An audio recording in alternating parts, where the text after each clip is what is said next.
أهلا بيكو، ده بودكاست نقطة نور ومعاكم نرمين كامل.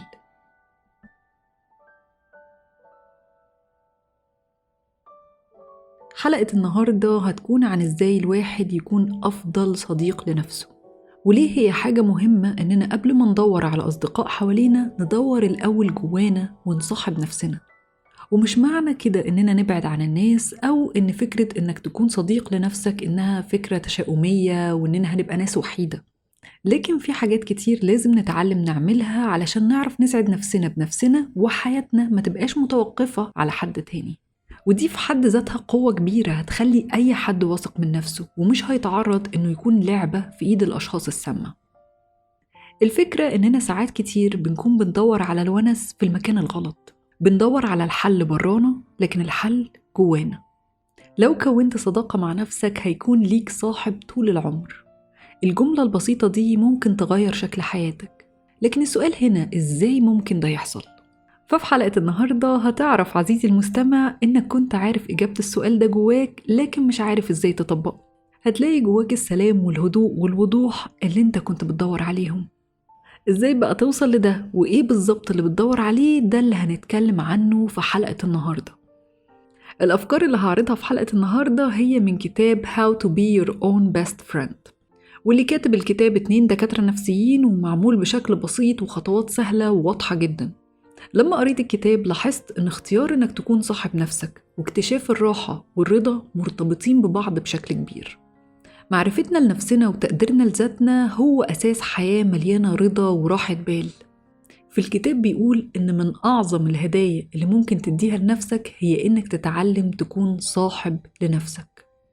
فخليني أعرض عليك عزيزي المستمع إزاي بالظبط نعمل ده وإزاي نبقى أفضل أصدقاء لنفسنا. أول حاجة، بطل تستنى حاجة تحصل علشان تفرح. لو فضلت طول الوقت تدور على حاجة تحصل فساعتها بس هتبقى سعيد، هتفضل مستني طول عمرك. ولو فضلت مستني حد يجي فهو اللي يسعدك أو يبسطك فأنت كده بتحط سعادتك تحت رحمة الناس. ولو في يوم حبوا يتحكموا فيك هيستخدموا سعادتك سلاح ضدك، وهتلاقي نفسك يا إما بتقدم تنازلات علشان يفضلوا معاك أو هتعيش وحيد وتعيس. لكن اللحظة اللي هتكتشف فيها إن الشخص الوحيد المسؤول عن سعادتك هو فأنت هنا بقى عندك القوة. ما تستناش أبدا حد يعمل لك حاجة فساعتها تبقى مبسوط. أنت اعمل لنفسك كل يوم حاجة تسعدك وتبسطك. سعادتك هي مسؤوليتك، فدور كل يوم على حاجة تسعدك بإيدك من غير ما تعتمد على حد. ساعتها هتبقى أنت صديق لنفسك، هتعرف إيه اللي بيفرحك وإيه اللي بيسعدك. ولما هتحاول دايما تسعد نفسك هتحس من جواك إن ده من حقك والطبيعي بتاعك. ولما يجي أشخاص في حياتك سعادتك مش هتبقى رهن لوجودهم، يعني محدش هيقدر يبتزك عاطفيا علشان حاسس إن سعادتك في إيده. ساعتها بقى اللي هيبقى موجود أهلا وسهلا بيه، منور طالما بيقدم لنا الاحترام والتقدير، ويتفضل مع السلامة لو هيبقى وجوده مشروط وفاكر إن روحنا في إيده. القوة اللي هتيجي من إن سعادتك أنت اللي بتعملها تستاهل إنك تبقى أنت أفضل صديق لنفسك. تاني حاجة، ادعم نفسك بدل ما تنتقدها. أكتر حاجة بتكسرنا هو صوت الناقد السلبي اللي جوانا، اللي بيقلل من كل حاجة بنعملها وبينتقدنا طول الوقت. الصوت ده اللي بيخلينا نفقد ثقتنا بنفسنا ونحس إننا قليلين مهما عملنا، وبعدها بنستنى وبنشحت الكلمة الحلوة من أي حد. بنستنى تشجيع أو طبطبة تخلينا نحس إننا أحسن. بس المشكلة إن حتى لو جات الكلمة الحلوة أو التشجيع بنصده ومش بنصدقه، بنحس إنه مجاملة ومش حقيقي من كتر ما صدقنا الصوت اللي جوانا. وحتى لو عملت حاجة كبيرة ولقيت كلام كويس من ناس كتير، تأثيره ده مش هيقعد كتير وبسرعة هترجع تاني للصوت اللي جواك. لكن ليه ده ما يتغيرش؟ ليه ما تكونش أنت رحيم مع نفسك الأول؟ ليه ما تشجعش نفسك كل يوم وتدور على الحاجات اللي عملتها حتى ولو صغيرة وتقدر مجهودك وتشكر نفسك عليها؟ ليه لأ ما يكونش الصوت اللي جواك شبه الكلام اللي نفسك تسمعه من حد بيشجعك؟ خليني عزيزي المستمع أحكي لك على حاجة حصلت معايا زمان. من كتر ما كان الصوت السلبي اللي جوايا ده مسيطر عليا كنت بتنشأ على أي كلمة تقدير من أي حد، وكنت أشتغل جامد وأعمل حاجات كتير وكانت فعلا حلوة. لكن النتيجة كانت يا بتبقى كلمة كويسة على السريع كده أو حتى مفيش خالص. ويوم ما كان حد يقدرني ويقدر اللي أنا بعمله كنت بتجنن بقى، كنت ببقى مش مصدقة نفسي وامسك في الشخص ده بإيدي وسناني. ما هو ده الشخص اللي شافني وقدرني وأنا حبيت الإحساس ده وعايزة منه تاني. والنتيجة إن من كتر ما كنت بجري ورا أي حد يقولي حاجة كويسة كان بيبعد، وبعدها ببقى لوحدي مع الصوت اللي جوايا، لحد ما اتعلمت إني أقدر أي حاجة بعملها وأفكر في مجهودي على إن له قيمة أيا كان اللي بعمله إيه. ومن ساعتها بقى لما حد يقول لي حاجة كويسة على شغلي مثلا بحس إنه عادي من حقي وبشكره من غير ما أجري وراه وامسك فيه. إن يبقى عادي بالنسبة لك المجاملة من غير ما تصدها أو تقلل من اللي انت بتعمله. وفي نفس الوقت الواحد بيبقى حاسس من جواه إنه مش مستني أصلا المجاملة أو الكلمة الحلوة. هو مش بيعمل حاجة علشان مستني الناس تشوفها، هو بيعملها لنفسه وبيقدر مجهوده، ولو حد شافه وقال كلمة كويسة شكرا على عيني وعلى راسي، ولو محدش شافها عادي برضو، أنا أصلا كنت عاملاها لنفسي وشجعت نفسي وكافئتني. بيبقى عندك كده اكتفاء ذاتي، مش بتشحت الاهتمام من حد. الموضوع ده مع الوقت بيربي جواك عزة نفس كده، بتبقى حاسس إنك عزيز وكل اللي بتعمله عزيز عليك، مش مستني حد من بره يدعمك لأن أنت أكبر داعم لنفسك. تالت حاجة، اهتم بنفسك، وده مش بس في المظهر والشكل، لكن إنك تهتم باللي جواك، مشاعرك، مشاكلك، مسؤولياتك وعلاقاتك. إنك تحط نفسك أولوية وتشوف أنت محتاج إيه وتعمله. دور جواك إيه أكتر حاجة بتضايقك، ويا ترى بتضايقك ليه، وممكن تحل الموضوع ده إزاي. اكتب يوميات اكتب فيها عن الأفكار والمشاعر اللي جواك. ما تستناش لما تقعد مع حد علشان تحكيله وتفضفض له. فضفض الأول مع نفسك، افرز أفكارك وشوف أنهي فيهم اللي بينفعك وأنهي فيهم اللي بيضرك. اهتم بصحتك، اهتم بأكلك وجسمك، اهتم إنك تتمرن. حط ده أولوية وحاجة ما ينفعش تتخلى عنها لمجرد إن حد قالك يلا نخرج تقوم تسيب كل اللي وراك وتجري علشان ما تحسش إنك لوحدك. الوقت اللي هتستثمره في إنك تهتم بنفسك ده هيرجع لك أضعاف أضعاف، لما بعد سنة ولا 2 تلاقي نفسك بقيت شخص أحسن، ويمكن ساعتها تلاقي دايرتك اتغيرت وبقى حواليك أشخاص أحسن كمان. رابع حاجة، ادمن اللحظات الحلوة. ما تخليش اللحظة الحلوة تعدي من غير ما تاخد بالك منها. اقف اتفرج على منظر الغروب، استمتع بكوباية الشاي أو القهوة، استمتع بأكلة حلوة أو فيلم حلو. لحظات البهجة البسيطة دي هي اللي بتتراكم وبتخلينا سعداء. خامس حاجة، استخدم طاقتك صح. وانت بتبص على أهدافك وأحلامك وفجأة تلاقي صوت جواك بيقولك إنها صعبة أو مستحيلة، اقف شوية وشوف، طب أغلب طاقتك رايحة فين؟ هل طاقتك رايحة على مشاكل تافهة مع فلان ولا علان وشغل نفسك طول اليوم بمين عمل ايه وكان قصده ايه؟ هل طاقتك دي رايحة على إنك قاعد طول الوقت على السوشيال ميديا؟ هل طاقتك رايحة في إنك مركز على الحاجات الغلط؟ طب تخيل لو إنت ركزت طاقتك دي في الحاجات اللي ممكن تفرق معاك فعلا، الخطوات الصغيرة اللي ممكن في يوم توصلك لحلمك، مش دي حاجة تستاهل إنك تركز طاقتك فيها؟ اقعد مع نفسك وفكر طاقتك رايحة فين وإزاي تقدر تستثمرها في الحاجة الصح. سادس حاجة، اطلع برا الصندوق.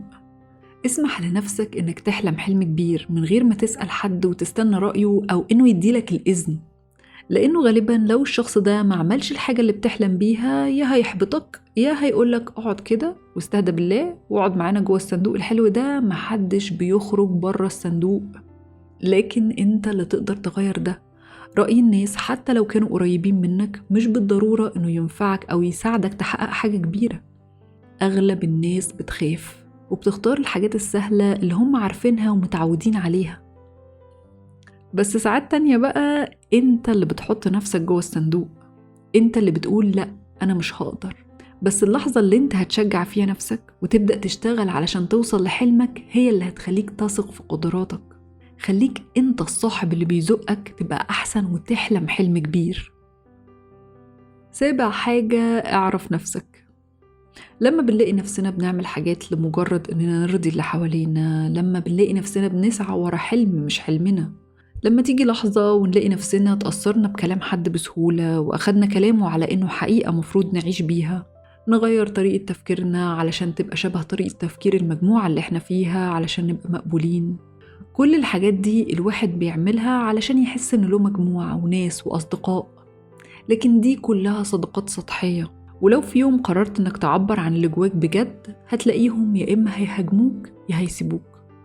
فمن الأول الأحسن إنك تعرف نفسك، أفكارك، مبادئك، أحلامك. مثلا لو أنت شخص بيحب الرياضة وإنك تاكل أكل صحي، وبقيت في مجموعة كل خروجاتهم إنهم ياكلوا جانك فود وشايفين إن دي هي متعة الحياة، فلقيت نفسك بعد شوية بتعمل زيهم علشان تبقى واحد منهم، لمجرد إنك خايف تكون وحيد قررت تقدم تنازلات وتتخلى عن تمرينك وعن صحتك. في النهاية إيه اللي هيحصل؟ أنت هتخسر والناس دي مش هتدوم. وحاجة تانية كلنا بنقع فيها، إننا ممكن ساعات في يوم نقرر نعمل حاجة لمجرد إن كل الناس بتعملها، بس هي مش بالضرورة تكون حاجة مهمة بالنسبة لنا، بس إحنا عايزين نبقى شبههم. لكن التمن اللي بندفعه ساعتها إن حياتنا بتبقى تعيسة. الحاجات اللي بتعملها وإنت مش مقتنع، والأحلام اللي بتسعى وراها وهي مش أحلامك، عمرها لا هتجيب لك سعادة ولا هتجيب لك صداقات دايمة. هو أصلاً مفيش حد دايم في حياة حد، كلنا كده محطات في حياة بعض، ولما حد بيجي محطته بينزل، ومش هيتبقى لك غير الندم على إنك ضيعت وقتك وعمرك وتخليت عن أحلامك. لكن اللي هيفضل دايما معاك حتى لو كل الناس نزلت في المحطة الجاية هو نفسك. صاحبها وافهمها واعرف انت عايز ايه. لو صحيت النهاردة الصبح وقررت انه مش فارق معاك رأي حد ولا بتحاول ترضي حد، انت عايز تعمل ايه وتوصل لإيه، وده المهم بالنسبة لك، وده اللي مفروض تركز عليه. تامن حاجة، سيبك من زعل الماضي. طول ما انت مضيع طاقتك وتفكيرك في انك متضايق من الناس اللي ظلموك قبل كده او حرموك من حاجة سواء كان اهتمام او تقدير، طول ما انت مركز مع الماضي واللي حصل فيه، مش هتحاول تعمل اي حاجة تساعدك دلوقتي. حياتك وسعادتك مش هتلاقيهم في الماضي. هتفضل تعدي عليك الايام وانت بتعيد في سيناريوهات حصلت وعدت وتقول طب ليه حصل كذا، طب ليه فلان عمل معايا كذا، وكل التفكير ده مش هيغير الماضي. الحاجة الوحيدة اللي هتقدر تعملها دلوقتي هو إنك تنسى الماضي بكل اللي فيه، هو إنك توصل لمرحلة إنك تتخلى عن الزعل ده. في الأول اعترف بيه، اعترف بمشاعرك واديها مساحة إنها تطلع. لو متضايق أو حزين ادي لنفسك المساحة دي، لكن بعدها لازم تتخطى. وأيا كان اللي حصل هو درس تتعلم منه، لكن مش حاجة تحدد هويتك وشكل حياتك. 9 حاجة، اعرف وقدر ضرورة الوقت اللي هتقضيه لوحدك. الطفل لما بيتساب لوحده ده بيبقى شيء مخيف جدا، لأنه مش هيعرف يعيش، هو حياته معتمدة على وجود ناس في حياته. لكن بالنسبة لحد كبير الوحدة حاجة مختلفة خالص. مش بس مهم إن أي شخص يقدر يعيش مع الوحدة، لكن بيكون الإنسان محتاج الوحدة علشان يكبر ويطور نفسه، محتاج الوحدة علشان يعرف نفسه كويس من غير تأثير حد عليه. الشخص اللي مش بيقدر يستحمل الوحدة هو شخص مش مدرك إنه كبر وحياته مش مرهونة بوجود ناس تانية. الاستقلالية والقوة اللي الوحدة بتديها لنا هو الوقت اللي بندرك فيه إننا خلاص كبرنا وحياتنا هي مسؤوليتنا إحنا وبس. الفكرة إن الناس بتخاف من الوقت اللي بتبقى فيه لوحدها، بتخاف من أفكارها، بتخاف من الصوت اللي جواها، فبتحاول طول الوقت تهرب لناس تانية تشغلهم عن الصوت اللي جواهم. لكن لما بتتعلم تصاحب نفسك هتعرف الصوت ده نابع من إيه. يا ترى ده صوت الخوف؟ يا ترى ده صوت حد تاني كان بينتقدك وانت صغير، مدرس أو حد من عيلتك، وتبرمج بعد كده في مخك إن دي الطريقة اللي بتفكر بيها وبتشوف بيها نفسك؟ لازم تدور وتعرف، وإلا هتفضل طول عمرك خايف، هتفضل طول عمرك تهرب، ومش دايما هتلاقي الناس اللي تسندك وتساعدك. لازم انت اللي تساعد نفسك، لازم انت اللي تصاحب نفسك. 10 حاجة، حب اللحظة الحالية. لو انت بتشوف اللحظة الحالية على انها مشكلة بتحاول تملاها بأي حاجة، قاعد شوية مع نفسك فاضي فتحس بزهق فتدور على حاجة تملى بيها الفراغ، يا إما تمسك تليفونك أو تتفرج على التلفزيون، تكلم حد شوية. بتتعامل على إن كل لحظة حمل تقيل بتحاول تتخلص منه بأي حاجة، كأنها حاجة لازم تتغلب عليها علشان تكون سعيد. وده اللي بيخلي إنك تستنى أو تصبر على حاجة كبيرة أنت عايزها تبقى مشكلة. خلقك هيبقى ضيق وهيبدأ يظهر عليك الإحباط والضغط والتوتر. لو اتعاملت مع اللحظة الحالية على إنها عقبة هتتحول لعقبة، هتشوف كل حاجة بخلق ضيق. لكن لو اتعلمت تحب اللحظة اللي انت فيها أيا كانت هي ايه، انك تقف شوية وتفكر طب في ايه دلوقتي اقدر اعمله وافكر فيه يفيدني، يا ترى في ايه حلو حواليا، يا ترى في ايه ممكن اشكر ربنا عليه، هتتحول اللحظة دي لحاجة حلوة انت مش مستنيها تعدي. اللحظات اللي انت بتبقى زهقان فيها وبتدور على اي حاجة تملاها بيها دي عمرك اللي بيعدي، وانت اللي بتختار يا اما تقضيه في لحظات كويسة او انك تملاه بأي حاجة تضيعه بيها. لما هتبقى صديق لنفسك هتفكر نفسك دايما بقيمة اللحظة، هتبقى أي لحظة فرصة بالنسبة لك إنك تقعد فيها مع نفسك وتفكر في حاجات تساعدك وتفيدك. في النهاية إنك تكون أفضل صديق لنفسك معناه إن بقى عندك صديق طول العمر، صديق حقيقي لكل مرحلة في حياتك، إن يبقى عندك صديق يشجعك تتغير وتبقى أحسن. والحلو بقى في الموضوع إننا كلنا ممكن نتعلم نبقى أصحاب لنفسنا، كلنا بنبقى مستنين حد يقول لنا كلمة حلوة أو نسمع كلمة تشجيع. لكن تخيل لو انت كنت رحيم مع نفسك وكنت انت اللي بتقول لنفسك كل يوم كلمة حلوة وبتشجع نفسك بدل ما تنتقدها. تخيل ساعتها لما سعادتك تبقى في ايدك انت، لما تعمل كل يوم حاجة تسعدك وتهمك، لما تهتم بنفسك وتحط لنفسك أولويات، لما ما تخافش تقعد لوحدك وتتعلم تفهم مصدر أفكارك وتعرف أحلامك وأهدافك. كلنا بندور على الحل برانا وبننسى إن الحل عندنا أصلاً. وأتمنى إن حلقة النهاردة تكون وضحت لك عزيزي المستمع إن أنت الشخص اللي أنت بتدور عليه، أنت اللي عندك الإجابات اللي بتدور عليها، أنت اللي ممكن تبقى أفضل صديق لنفسك. أتمنى تكون الحلقة عجبتكم وأشوفكم إن شاء الله في الحلقة الجاية. ده بودكاست نقطة نور ومعاكم نرمين كامل.